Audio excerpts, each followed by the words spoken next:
والفرقان الحميد. أعوذ بالله من الشيطان الرجيم. بسم الله الرحمن الرحيم. إن الله اشترى من المؤمنين أنفسهم وأموالهم بأن لهم الجنة. آمنت بالله صدق الله العظيم وبلغنا رسوله النبي الأمين الكريم ونحن على ذلك لمن الشاهدين والشاكرين والحمد لله رب العالمين. السلام عليكم ورحمة الله تعالى وبركاته.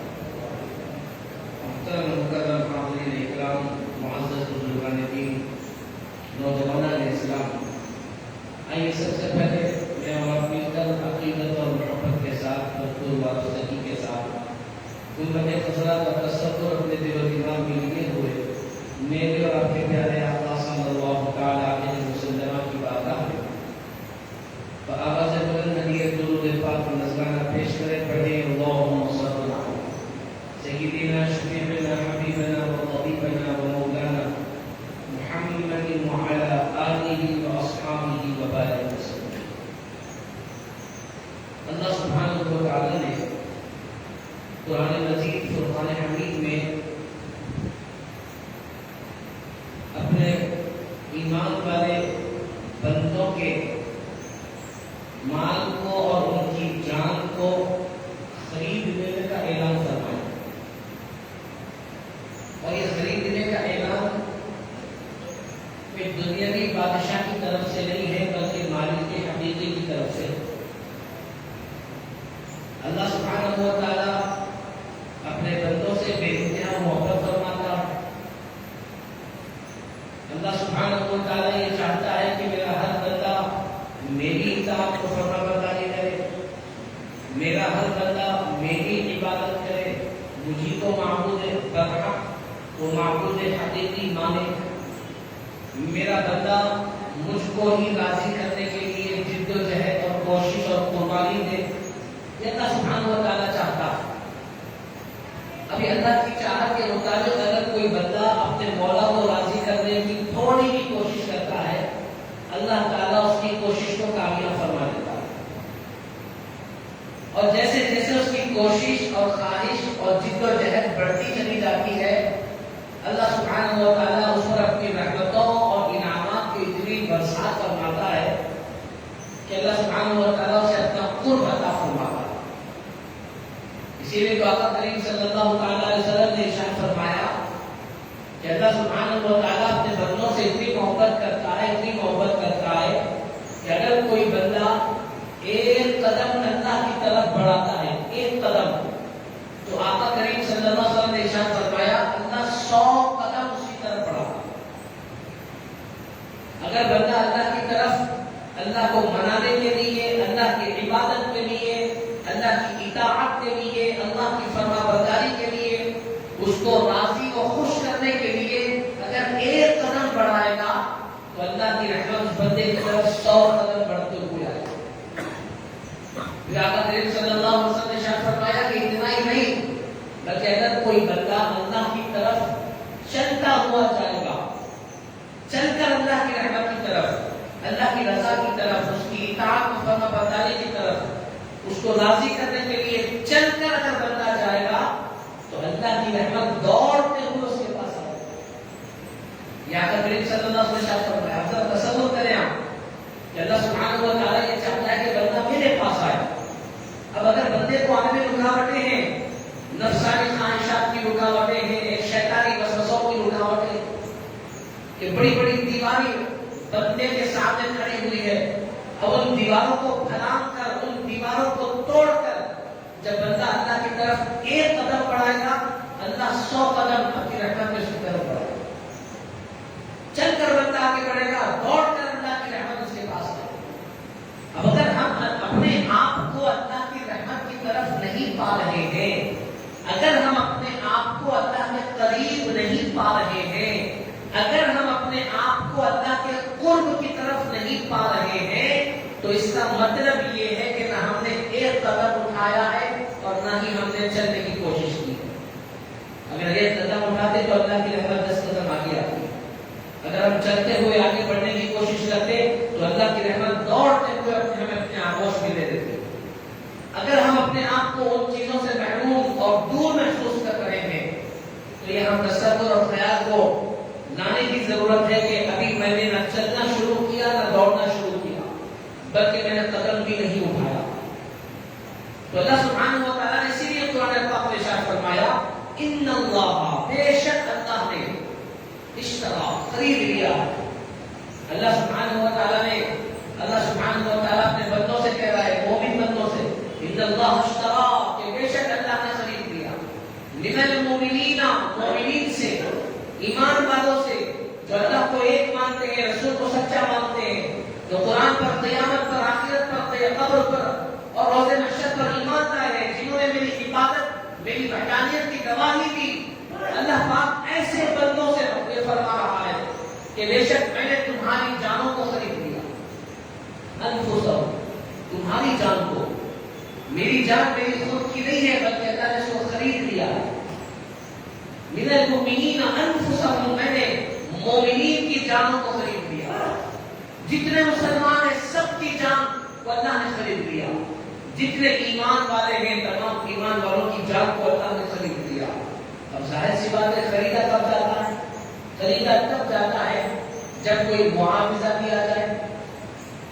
بھئی ہم دکان پہ جائیں گے کوئی چیز خریدنے کے لیے تو ہم یہ نہیں بولیں گے کہ بھئی 1 کلو ہمیں یہ سامان دے دو۔ اگر وہ بندہ ہمیں سامان دے گا تو اس کے عوض میں بندہ پوچھے گا کہ بھئی پیسہ کہاں؟ پیسہ دو گے سامان دوں گا، پیسہ نہیں دو گے تو سامان بھی نہیں ملے گا۔ یہ تو اصول ہے نا، یہ تو طریقہ قانون ہے کہ بغیر کچھ دیے کوئی چیز حاصل نہیں ہوتی، خریدنے کے لیے کچھ دینا ضروری ہوتا ہے۔ اب قرآن پاک میں اللہ تعالیٰ نے ارشاد فرمایا ان اللہ اشترى من المؤمنین انفسهم واموالهم، کہ بے شک اللہ نے خرید لیا ہے مومنین کے مال کو اور مومنین کی جان کو۔ اب یہاں پر 2 چیزیں ہیں، اللہ نے ہماری جان کو بھی خریدنے کا اعلان کر دیا اور اللہ نے ہمارے مال کو بھی خریدنے کا اعلان کر دیا۔ اب میں اپنی محنت سے، اپنی ڈگری کے بلبوتے پر یا اپنے علمی صلاحیت پر، اپنی اور دیگر صلاحیتوں پر اگر میں مال کماؤں گا، لکھپتی بنوں گا اور میں مالدار بن جاؤں گا تو اس قرآن پاک کی آیت کی روشنی میں وہ کمایا ہوا مال میرا خود کا نہیں ہے، اللہ نے وہ مال کو بھی خریدنے کا اعلان فرمایا۔ میرا خود کا کمایا ہوا مال بھی میرا نہیں بلکہ اللہ کا ہے، کیونکہ قرآن پاک میں اللہ نے ارشاد فرما دیا من المؤمنین انفسہم واموالہم، کہ تمہاری جانوں کو بھی خرید لیا ہے، تمہارے مال کو بھی خرید لیا۔ اب ذرا تصور کریں، آپ ذرا غور کریں، جیسا میں عرض کر رہا تھا کہ بغیر کوئی چیز دیے یہ خریدا نہیں جاتا۔ اللہ نے صرف یہ اعلان نہیں فرمایا کہ میں نے صرف ایسے ہی خرید لیا، بلکہ نہیں فرمایا، اللہ نے آگے ارشاد فرمایا بِأَنَّ لَهُ الْجَنَّةَ، اللہ نے مومنوں کے مال اور جان کو جنت کے بدلے میں خرید لیا۔ فرمایا کہ یہ جان تمہاری نہیں میری ہے، یہ مال تمہارا نہیں میرا ہے، اپنی جان بھی میری مرضی کے مطابق گزارو، اپنا مال بھی میری رضا کے لیے خرچ کرو۔ جب یہ دونوں کام تم کرو گے تو جنت میں تم کو عطا فرماؤں گا۔ بِأَنفُسِهِمْ وَأَمْوَالِهِمْ، مال اور جان دونوں، بِأَنَّ لَهُمُ الْجَنَّةَ، اللہ نے جنت کے بدلے میں خرید لیا۔ تو میرے بزرگوں نوجوانوں، اب اس آیت مبارکہ کو اپنی زندگی کے مشعل نہ بناؤ، اس آیت مبارکہ کو دن میں کم از کم روزانہ 1 مرتبہ پڑھو اور تصور کرو کہ اللہ نے یہ اعلان فرما دیا کہ اے میرے بندے، اس بات میں کوئی شک نہیں ہے کہ تیرے مال کو اور تیرے جان کو میں نے جنت کے بدلے میں خرید لیا۔ ہم پہلے سے بکے ہوئے، ہم کو خرید لیا گیا ہے، اور خریدنے والا کوئی نہیں بلکہ خریدنے والا کون ہے؟ جس نے ہم کو پیدا کیا، پیدا کرنے والا بھی اللہ۔ بھائی ظاہر سی بات ہے، اگر یہ کوئی چیز بنائے گا، اگر کسی نے گھڑی بنائی تو گھڑی بنا کر کے یہ اعلان نہیں کرے گا کہ یہ گھڑی کو میں خود خریدوں گا، دوسروں کو خریدنا ہوگا نا۔ اب اللہ کی رحمت اس کے اپنے بندوں سے محبت کا اندازہ لگائے، ہم کو بنانے والا خالق و مالک اللہ، ان فی خلق السماوات والارض، صرف انسان نہیں بلکہ زمین اور آسمان کو بنانے والا اللہ۔ لقد خلقنا الانسان فی احسن تقویم، کہ ہم نے انسان کو بہترین سانچے میں ڈھال کر کے پیدا کیا، اس کی تخلیق کی، یہ تمام باتیں قرآن پاک میں موجود۔ اللہ خود اعلان فرما رہا ہے کہ انسان کو، بندوں کو میں نے پیدا کیا۔ اب ذرا تصور کرے کہ اللہ تعالیٰ نے ایک جگہ پر کہا کہ تم کو میں نے پیدا کیا، پھر بارہ 11 میں ارشاد فرما رہا ہے کہ تم کو میں نے خرید لیا۔ بنانے والا اللہ، پھر خریدنے والا بھی اللہ، پھر خریدا کس لیے کہ کس سے گیا ہے؟ جنت کے بدلے میں، اور جنت بھی اللہ کی، ہم بھی اللہ کے، اور اللہ نے ہمیں خرید لیا۔ اب ہم سے یہ مطالبہ ہے کہ اے میرے بندو، تم اگر جنت چاہتے ہو، میری رضا چاہتے ہو، تو میں نے جو تمہیں زندگی دی ہے، جو مال دیا ہے، وہ میرے فرمان کے مطابق اس کو زندگی دلاؤ۔ میری مرضی اور میرے رضا کے لیے اپنے مال کو تم خرچ کرو۔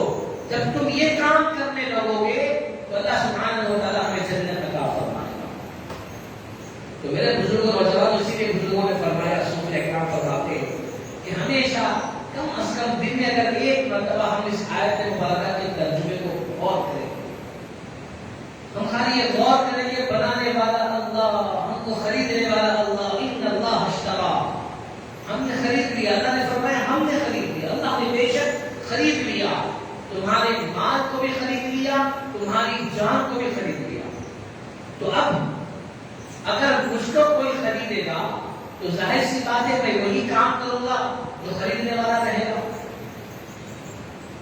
اگر مجھ کو کوئی خریدے اور میں اپنی مرضی کا کام کروں تو مجھے سزا ملے گی، مجھے کہا جائے گا کہ میں نے اس پہ پیسہ خرچ کیا، میں نے تجھے خرید لیا، تو میرا غلام بن گیا، میں تیرا آقا، لہذا میں جو بولوں وہ کرنا پڑے گا، میری مرضی کے مطابق چلنا پڑے گا، میں جو دوں وہ کھانا پڑے گا، میں جہاں سلاؤ سونا پڑے گا، میں جہاں رکھوں رہنا پڑے گا۔ یہی تو مالک کہے گا خریدنے والا۔ اب اللہ سبحانہ و تعالیٰ نے ہمیں خرید لیا اور زندگی کی تمام نعمتیں عطا فرمائی، صحت بھی عطا فرمائی، تندرستی عطا فرمائی، رہنے کے لیے گھر دیا، خیال کرنے کے لیے بیوی بچے عطا فرمائے، رشتہ داریاں کی، خاندان دیا، محبت کرنے والے عطا فرمائے، دنیا کی تمام نعمتیں عطا فرمائی۔ اس کے ساتھ ساتھ اللہ نے یہ فرمایا تم میری ان تمام نعمتوں کو حاصل کر کر میرا شکر ادا کرو گے، میں تمہیں اور عطا فرماؤں۔ نعمتیں میری دی ہوئی ہے، زندگی میری دی ہوئی ہے، اگر تم میری ان نعمتوں کو حاصل کرو گے، میرا شکر کرو گے، میں راضی ہو جاؤں گا۔ میں شکر کرنے والوں سے راضی ہو جاتا ہوں، بلکہ صرف راضی نہیں ہوتا ہوں، لیکن شکرتم لازیدنکم، شکر کرو گے اللہ کا اور عطا فرمائے گا۔ یہ اللہ کا قانون۔ پھر میرے بزرگوں اور جوانوں، جب مال اللہ کا دیا ہوا ہے، ہم اس مال کو اللہ کی رضا کے لیے خرچ کریں گے، اللہ کی راہ میں خرچ کریں گے، اللہ کے غریب بندوں پر خرچ کریں گے، اللہ کو راضی کرنے کے لیے خرچ کریں گے، تو اللہ سبحانہ و تعالیٰ کا وعدہ ہے کہ من جاء بالحسنۃ فلہ عشر امثالها۔ آقا کریم صلی اللہ علیہ وسلم نے ارشاد فرمایا جو کوئی اللہ کی راہ میں ایک خرچ کرے گا، اللہ 10 گنا بڑھ کر اس کو واپس عطا فرمائے گا۔ اللہ کی راہ میں خرچ کریں گے تو مال ختم نہیں ہوگا، ہمارا جیب خالی نہیں ہوگا، تجوری خالی نہیں ہوگی، بلکہ یہاں پر آپ خرچ کرو گے، اللہ دوسرے دروازے کھول دے گا آپ کے رزق کے، اللہ پاک دوسرے دروازے کھول دے گا آپ کی کمائی کے، آپ کے لیے خوشحالی کے، صحت و تندرستی کے، اور دیگر دروازے کھل جائیں گے ہمارے لیے خوشحالی کے، پرامن زندگی کے۔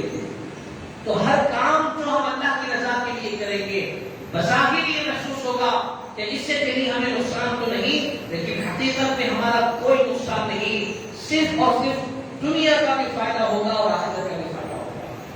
تو میرے بزرگوں نوجوانوں، آج کے اس دور میں، جس دور میں ہم زندگی گزار رہے ہیں، اس دور کے دشمنان اسلام، دشمنان مسلمان یہ چاہتے ہیں کہ ہم مسلمانوں کو دین میں ذات کریں۔ دشمنان اسلام کی یہ سازشیں آج کے دور میں چل رہی ہے کہ ہم مسلمانوں کے ایمان کو تو نہیں خرید سکتے، ہم مسلمانوں کو بے ایمان تو نہیں بنا سکتے، کر سکتے ہیں کہ ان کے اندر دین بیزاری لائے، ہم ان کو آزاد مزاج بنائیں، ہم ان کو آزاد ذہن والا بنا دیں، تاکہ یہ سوچنے پر مجبور ہو جائے جب کوئی غیر شراب پی سکتا ہے تو میں کیوں شراب نہیں پی سکتا؟ جب کوئی غیر ایمان سے دور رہنے والا، اسلام سے دور رہنے والا جب وہ عیاشی کر سکتا ہے، وہ گناہوں میں ملوث رہ سکتا ہے، تو پھر میں کیوں نہیں رہ سکتا؟ جب کوئی دوسرا بندہ دوسرے مذہب کا ماننے والا بے حیائی اور بے شرمی کے کام کر سکتا ہے تو میں کیوں نہیں کر سکتا؟ جب میرا دوسرے مذہب کا ماننے والا، میرے ساتھ کام کرنے والا، میرے ساتھ اٹھنے بیٹھنے والا، وہ حرام مال کما سکتا ہے، وہ سود خوری کر سکتا ہے، وہ زنا کر سکتا ہے، وہ شراب پی سکتا ہے، تو پھر میں کیوں نہیں کر سکتا؟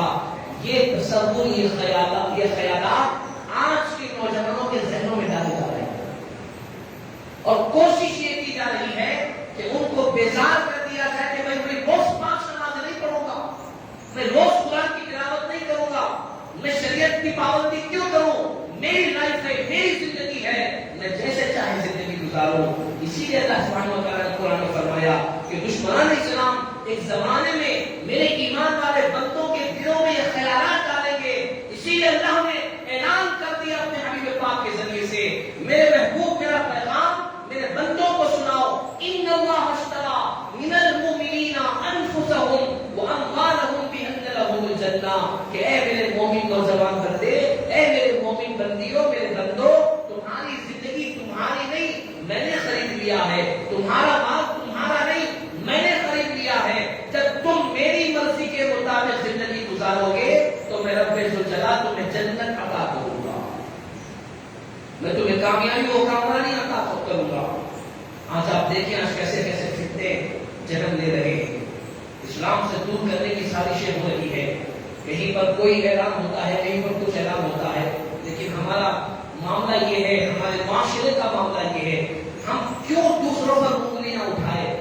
میں کیوں نہ اپنے گرہبان میں جھانک کر دیکھوں؟ میں کیوں نہ یہ دیکھوں کہ میرے اندر کمی کیا؟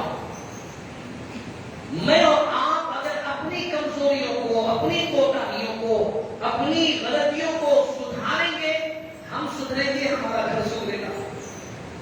میں خود سدھرا ہوا نہیں اور میں دوسروں کو کہوں میرے گھر کے حالات خراب ہے، دوسروں کے گھروں میں جھانکوں، یہ تو عقل مندی کی بات نہیں ہوئی، یہ تو انسانیت کی بات نہیں، یہ تو وہی معاملہ ہو گیا کہ بھائی خود کے حالات خراب ہے اور دوسروں کے حالات سدھارنا چاہے۔ کل ہی میں نے ایک انٹرویو دیکھا کہ ایک چینل پر مسلمانوں کی بڑی تعداد کو بٹھایا گیا اور غیر مسلم لیڈروں کی طرف سے یہ اعلان کیا جا رہا ہے کہ ہم مسلمانوں سے یہ خواہش کرتے ہیں کہ ایسی مسجدیں کہ جن مسجدوں میں وہ لوگ نماز پڑھنے نہیں آ رہے ہیں وہ مسجدیں ہمارے حوالے کر دیں۔ غیر مسلم لیڈروں کی طرف سے یا پھر اسلام دشمنوں کی طرف سے واضح الفاظ میں کہوں گا، کسی سے ڈرنے گھبرانے کی ضرورت ہے۔ جو یہ چاہتے ہیں کہ مسلمان عبادت سے دور ہو جائے وہ ہمیں خود آئینہ دکھا رہے ہیں، ہمیں سوچنے میں مجبور کر رہے ہیں، ہمیں احساس دلا رہے ہیں کہ خود کو ایمان والے کہنے والوں تمہاری کتنی ایسی مسجدیں ہیں جو آج ویران پڑی ہوئی ہیں۔ اسی لیے تو آج سے کئی سال پہلے ایک عاشق نے کہا کہ مسجد تو بنا دی شب بھر میں ایمان کی حرارت والوں نے، من اپنا پرانا پاپی تھا صدیوں میں نمازی بن نہ سکا۔ مسجدیں تو ہم نے عالی شان بنا دی لیکن اس کو آباد کرنے کی ہمیں کوئی فکر نہیں۔ ایک وقت میں کئی ہزار لوگ نماز پڑھ سکے، اتنی بڑی وسیع و عریض عالی شان مسجدوں کی تعمیر تو ہم نے کر دی، لیکن نمازیوں کو ہمیں دوربین سے تلاش کرنے پر بھی نمازی تلاش نظر نہیں آ رہی۔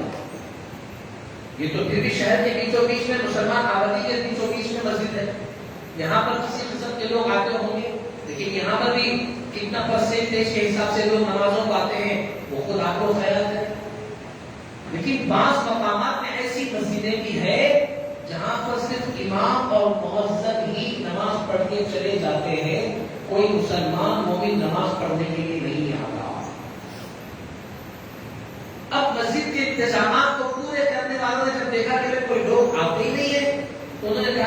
صاحب جب مسلی نہیں آ رہے تو آپ آ کے کیا کریں گے؟ لہٰذا آپ چلے جائیں، ہم آپ کی تنخواہ نہیں دے سکتے۔ اب یہاں پر مؤذن صاحب آئیں گے، وہی اذان دیں گے، وہی اکیلے نماز پڑھ کر چلے جائیں۔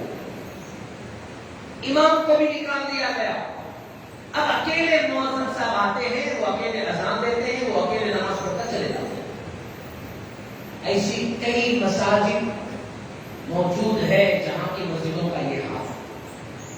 اب لوگوں کی طرف سے یہ آفر کیا جا رہا ہے کہ مسلمانوں سے لوگ یہ کہتے ہیں کہ آپ لوگ وہ مسجدوں کو جہاں پر آپ نماز کے لیے نہیں جاتے چھوڑ دیں، کیوں مسجدوں کو بنا کے رکھا ہوا ہے؟ اب میں آپ سے اپنے طور پر سوال یہ کرتا ہوں کہ اگر ہمارے محلے میں مسجد بنی ہوئی ہے تو کیا میری اور آپ کی ذمہ داری نہیں کہ اس مسجد کو آباد کریں بحیثیت مومن، بحیثیت مسلمان؟ کیا ایک مسلمان اور مومن کا کام یہی رہ گیا کہ اگر مال ہو تو مسجد کو تعمیر کرو چھوڑ دو؟ مومن کی ذمہ داریوں میں ایک ذمہ داری اللہ کے گھر کو آباد کرنا کیا نہیں ہے؟ بالکل ہے، ہر مومن کی ذمہ داری ہے۔ اللہ کے گھروں کو آباد کرنے والوں کے لیے فرمایا گیا کہ بے شک اللہ کے گھروں کو وہی لوگ آباد کرتے ہیں من آمن باللہ والیوم الآخر، جو اللہ پر اور آخرت پر ایمان رکھنے والے ہیں وہی لوگ اللہ کے گھروں کو بناتے ہیں، وہی لوگ اللہ کے گھروں کو آباد کرتے ہیں۔ انما یعمر مساجد اللہ من آمن باللہ والیوم الآخر۔ تو جب مومنوں کی یہ نشانی بتائی گئی کہ مومن تو وہی ہے جو اللہ کے گھر کو بنائے اور آباد کرے، تو ہم میں سے اگر کوئی مسلمان مسجدوں کو آباد کرنے کی فکر نہیں کرتا تو ذرا سوچے کہ اس کا ایمان کس درجے میں ہے۔ آج ضرورت ہے میرے بزرگ نوجوانوں، آج ضرورت اس بات کی ہے اس دور میں کہ ہم اپنی جد و جہد سے، اپنی کوششوں سے ایسا ماحول بنانے کی کوشش کریں جس ماحول کے سبب دین اسلام کو تقویت ملے، دین اسلام کو فروغ ملے۔ ہمارے دنیا میں آنے کا مقصد یہی ہے کہ ہم کو پیدا اس لیے کیا گیا تاکہ ہم اللہ کی مانیں اور اللہ کی منوائیں، اللہ کا پیغام سنیں، عمل کرے اور اسی پیغام کو دوسروں تک پہنچائے۔ یہ ہم سے ہر ایک کی ذمہ داری۔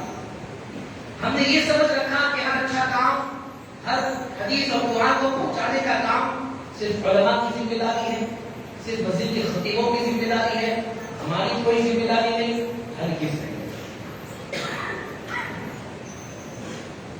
ہم میں سے ہر ایک قلب کو مسلمان کی ذمہ داری ہے کہ وہ اپنے طور پر اپنے علم کے مطابق دین اسلام کی خدمت، اشاعت اور ترویج کی کوشش کرتا ہے۔ اگر باہر نہیں کر سکتا ہے تو کم از کم گھر کے اندر تو کرے بھائی۔ میں آپ سے یہ سوال کرنا چاہتا ہوں، اتنے لوگ یہاں پر بیٹھے ہیں، ہم میں سے کتنے ایسے لوگ ہیں جو روزانہ کے معمول پر اپنی اولاد کو دین سکھانے کی کوشش کرتے ہیں؟ ہم میں سے کتنے ایسے ماں باپ ہیں جو روزانہ 5 منٹ کے لیے کیوں نہ ہو اپنے بچے کو دین اسلام کے احکامات سمجھانے سکھانے کی کوشش کرتے ہیں؟ 5 منٹ، 24 گھنٹے میں سے 5 منٹ بھی ہمارے پاس نہیں کہ ہم اپنی اولاد کو بسم اللہ پڑھنا سکھائے، اپنی اولاد کو نبی پاک کی کوئی سنت سکھائے، روزمرہ کی دعاؤں میں سے کوئی دعا سکھائے، آقا کریم صلی اللہ علیہ وسلم کی محبت، صحابہ کرام کی محبت اور اہل بیت اطہار و تابعین کی تعلیمات اپنی اولادوں کے دلوں میں ڈالے۔ ہم میں سے کسی کے پاس 24 گھنٹے میں سے 5 منٹ بھی نہیں۔ تو ذرا سوچے کہ ہم اپنے آپ میں سوچے کہ میں دین سے کتنا دور ہو گیا ہوں۔ جب میں خود کو اسلامی اور مسلم ماحول میں رکھ کر اپنے آپ کو دین سے اتنا دور کر کے رکھا ہوا ہوں، تو وہ نوجوان جو عیسائیوں سے بھی ملاقات کرتے ہیں، ہندوؤں سے بھی ملاقات کرتے ہیں، سکھوں سے بھی ملاقات کرتے ہیں، دوسری مذاہب کے ماننے والوں کے ساتھ جن کا اٹھنا بیٹھنا ہے، تو ذرا سوچیں کہ ان کے ایمان کو، عقیدے اور دین کا کیا ہوگا؟ ان کا ایمان کمزور کیوں نہ ہوگا ماحول کی وجہ سے؟ دیکھ دیکھ آج یہی تو حالت ہو رہی ہے۔ آج کئی ایسے لوگ بھی ہمارے سامنے نظر آ رہے ہیں جن کو ایکس مسلم کہا جا رہا ہے۔ آپ نے سنا ہوگا دیکھا ہوگا ایکس مسلم، یعنی پہلے مسلمان تھے مرتد ہو گئے، اب وہ بندہ ٹی وی ڈیبیٹ میں بیٹھ کر کسی عالم سے یا کسی پروفیسر سے یا کسی لیکچرار سے بحث و مباحثہ کر رہا ہے اور وہ یہ کہہ رہا ہے کہ میں پہلے مسلمان تھا اب میں مسلمان نہیں ہوں، لہذا اسلام میں یہ کمی بیشی ہے، نعوذ باللہ۔ ایک ایسا شخص جو پہلے کلمہ پڑھتا تھا وہ خود کہہ رہا ہے کہ میں پہلے مومن مسلمان تھا لیکن اب میں ایمان والا نہیں ہوں، اور میں یہ کہہ سکتا ہوں کہ اسلام کے اندر یہ کمی بیشی ہے۔ قرآن کی آیتوں کو کوٹ کر کے اس کا غلط مطلب نکالا جا رہا ہے۔ قرآن کی آیتوں کا مطلب جس کی ذہنیت جیسی ہوگی ویسا سمجھ میں آئے گا، جس کو علم نہیں ہوگا، شان نزول کا پتہ نہیں ہوگا، کس نوعیت کے حساب سے کس وقت کون سی آیت کیا وجہ سے نازل ہوئی، کون سی آیت کا کیا مقصد کیا مطلب تھا، جب ان تمام تر بنیادی وجوہات کا علم نہیں ہوگا، بندہ جو چاہے خیالات سے اس کا مطلب بنا دے گا، اور وہی مطلب بتا کر کے آج ٹی وی ڈیبیٹس کے ذریعے سے تمام دنیا کے لوگوں میں، خاص طور پر تمام بھارت کے کونے کونے تک یہ پیغام پہنچایا جا رہا ہے کہ آج کئی ایسے نوجوان ہیں جو مسلمان تھے اور اب اسلام چھوڑ کر ہمارے ساتھ آ گئے ہیں۔ ذرا تصور کریں آپ، اس کی شروعات کہاں سے ہوگی؟ اس کی شروعات وہیں سے ہوگی جب ہم یہاں پر کھڑے ہیں اور ہم نے آہستہ آہستہ اپنی زندگی سے دین کو دور کر دیا۔ اب سنتوں کا ہمارے گھر میں ذکر نہیں ہوتا، اب قرآن کی تلاوت ہمارے گھر میں نہیں ہوتی، اب دین کی کوئی بات ہمارے گھر میں نہیں ہوتی، بس باپ بھی نوکری کو جا رہا ہے، رات کو واپس آ رہا ہے، بچہ پڑھنے جا رہا ہے یا جاب کو جا رہا ہے تو رات بھر جاب کر رہا ہے، دن بھر سو کے پڑا ہوا ہے۔ ماں باپ بلکہ باپ بیٹا کئی کئی دن تک ایک دوسرے کی صورت نہیں دیکھتے۔ ایسے بھی گھر ہیں جہاں پر والد مجھ سے یہ کہتا ہے کہ میں نے اپنے بیٹے کو 8 دن سے نہیں دیکھا، ایک گھر میں رہتے ہوئے کیسے نہیں دیکھا؟ کہا کہ میں نہیں، وہ رات میں جاب کو جاتا ہے، میں سو جاتا ہوں، اور صبح اٹھ کر میں جاب کو چلا جاتا ہوں، وہ سوتا رہتا ہے۔ کبھی ویکینڈ ہوتا ہے، کبھی ایسا موقع ملتا ہے اور میرا بچہ دوستوں کے ساتھ کہیں گھومنے کے لیے نہیں جاتا ہے تو اس وقت میں اپنے بچے کو دیکھتا ہوں۔ یہ مسلم گھرانے کے مسلم معاشرے کی میں بات کر رہا ہوں۔ اب آپ تصور کریں، اس طریقے سے ہمارے پاس حملے کیے جا رہے ہیں، دین وزال کرنے کے لیے، اسلام سے دور کرنے کے لیے کوششیں کاوشیں کی جا رہی ہے۔ اب ہماری ذمہ داری ہے کہ اسی لیے میں نے ایسی آیت مبارکہ کو آپ کے سامنے پیش کیا کہ جو آیت مبارکہ ہمارے لیے زندگی گزارنے کے لیے مشعل راہ ہو سکتی ہے۔ جس آیت کو ہم پڑھیں گے اور اس کا ترجمہ تصور میں لائیں گے تو ہمارے ڈگمگاتے قدم خود بخود رک جائیں گے انشاءاللہ۔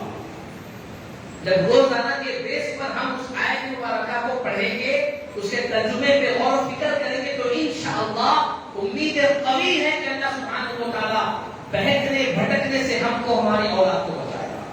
اور وہ آیت مبارکہ ہے ان اللہ اشتری من المؤمنین انفسهم واموالهم بان لهم الجنہ، کہ بے شک اللہ نے مومنوں کی جان اور مومنوں کے مال کو جنت کے بدلے میں خرید دیا۔ تیرا اپنا کچھ نہیں ہے بندے، سب کچھ اللہ ہی کا ہے۔ تیرا مال بھی اللہ کا ہے، تیری جان بھی اللہ کی ہے، تیری آل اولاد بھی اللہ کی ہے۔ تجھے جانا بھی مرنے کے بعد اللہ ہی کے پاس ہے۔ زندگی ہمیشہ کے لیے لکھا کر نہیں لایا، تجھے مرنا ضرور ہے۔ جب مرنا ہے تو حساب و کتاب بھی دینا ہے۔ تو جتنی زندگی اللہ پاک نے عطا فرمائی، اس زندگی کو ایسے گزارو کہ تمہارا رب تم سے راضی رہے۔ تم اپنے پروردگار کی عبادت، اس کی اطاعت، ان کی فرما برداری اور اس کی منشا و مرضی، اس کے حکم کے مطابق جو آقا کریم صلی اللہ علیہ وسلم ہمارے نبی آخر الزمان صلی اللہ علیہ وسلم پر قرآن پاک کے ذریعے سے، وحی کے ذریعے سے، احکامات کے ذریعے سے پہنچے، اور آقا کریم صلی اللہ علیہ وسلم نے ہم تک اس پیغام کو پہنچایا۔ ہماری ذمہ داری ہے کہ اس پیغام کو پڑھیں، سمجھیں، عمل کریں اور اپنے قریب رہنے والے، خاص طور پر اپنی اولاد کو سکھائیں۔ میں ہاتھ جوڑ کر آپ سے گزارش کرتا ہوں کہ روزانہ 5 منٹ کے لیے اپنی اولاد کو دینی ماحول کے حساب سے وقت، کم سے کم 5 منٹ روزانہ۔ بیٹے آپ ہوم ورک کریں کیا؟ اسکول میں کیا پڑھائیں؟ کیسا اسکول جا رہے ہیں؟ کیا کھاتے آپ؟ کیا کھیلتے آپ؟ کیا چاہیے؟ یہ ہوتا رہے گا. یہ محبت کے تقاضے ہیں، یہ تو چلتے رہیں گے. لیکن آخرت، اپنی قبر کی آخرت کے لیے، اپنی آخرت کی کامیابی، اپنی قبر کی کامیابی کے لیے 5 منٹ بچوں سے دینی بات کریں گے. بیٹے آپ کو آیت الکرسی یاد ہے؟ تو ہم تھوڑی تھوڑی یاد کریں. آپ 25 دن، 1.5 مہینے، 2 مہینے میں یاد دلاؤ، لیکن آپ بحیثیت باپ آپ خود یاد دلاؤ. آتے قرآن کی سورہ، نماز کا طریقہ پوچھو، 3 مہینے میں یاد دلاؤ نماز کا طریقہ، لیکن آپ خود بحیثیت باپ آپ یاد دلاؤ. شرائط نماز، فرائض نماز، وضو کا طریقہ، نماز پڑھنے کا طریقہ، اور نماز کی پابندی کے تعلق سے جو فضائل ہیں، نماز نہ پڑھنے پر جو عذاب کی وعیدیں آئی ہیں، وہ ڈسکس کرے اپنی اولاد کے ساتھ. 5 منٹ، 24 گھنٹے میں سے 5 منٹ کی میں آپ سے درخواست کر رہا ہوں. اور یقین جانیے جب آپ یہ کام کرو گے نا، تو آپ کی اولاد آپ کی قدر کرنے والی بنے گی. اتنی قدر کرے گی، اتنی قدر کرے گی جس کا آپ تصور بھی نہیں کر سکتے. لہٰذا یہ عمل ہمیں کرنا، ہمیں آج کے دور میں ضروری ہے کہ ہم یہ تصور کریں کہ جب سب کچھ دیا اللہ کا ہے تو میں اپنے اللہ کے لیے کیا کر رہا ہوں.